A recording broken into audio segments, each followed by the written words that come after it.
आकाशवाणी नागपूर संस्कृती भेलोंडे आपल्याला ठळक बातम्या देत आहे. राष्ट्रसंत तुकडोजी महाराज नागपूर विद्यापीठाच्या भौतिकशास्त्र विभागात शैक्षणिक वर्ष 2026-27 पासून BSc honours in semiconductor materials and devices हा नवीन अभ्यासक्रम सुरू करण्यात आला आहे.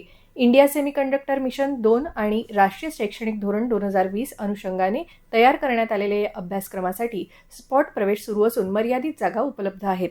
सेमीकंडक्टर उद्योगातील वाढत्या रोजगाराच्या संधी लक्षात घेता इच्छुक विद्यार्थ्यांनी या संधीचा लाभ घ्यावा असं आवाहन विद्यापीठानं केलं आहे. इंदिरा गांधी राष्ट्रीय मुक्त विद्यापीठाच्या नागपूर प्रादेशिक केंद्राचा विद्यार्थी तेजकुमार सत्यनारायण बंडीवार यांची भारतीय हवाई दलात फ्लाइंग ऑफिसर म्हणून निवड झाली आहे. त्यांच्या या यशाबद्दल इग्नूनं अभिनंदन करत विद्यार्थ्यांसाठी हे प्रेरणादायी यश असल्याचं म्हटलं आहे. देशातल्या विजेच्या मागणीपैकी गेल्या महिन्यात 50%हून अधिक मागणी हरित ऊर्जेद्वारे पूर्ण झाल्याची माहिती नवीन आणि नवीकरणीय ऊर्जा मंत्री प्रल्हाद जोशी यांनी आज समाज माध्यमांवर दिली. या महिन्याच्या 6 तारखेला एकूण वीज पुरवठ्यामध्ये नवीकरणीय स्रोतांचा वाटा 50.2% इतका होता. भारताच्या स्वच्छ ऊर्जा परिसंस्थेची वाढती क्षमता आणि विश्वासार्हता यांचं हे एक उत्तम उदाहरण असल्याचं जोशी यांनी म्हटलं आहे.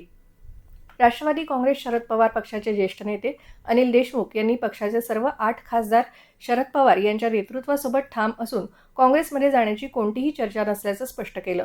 संभाजीनगर मोर्चाच्या पार्श्वभूमीवर आंदोलकांशी चर्चेसाठी अधिकारी अनुपस्थित राहिल्याचा आरोप करत त्यांनी राज्य सरकारची भूमिका असंवेदनशील आणि बेजबाबदार असल्याची टीका केली.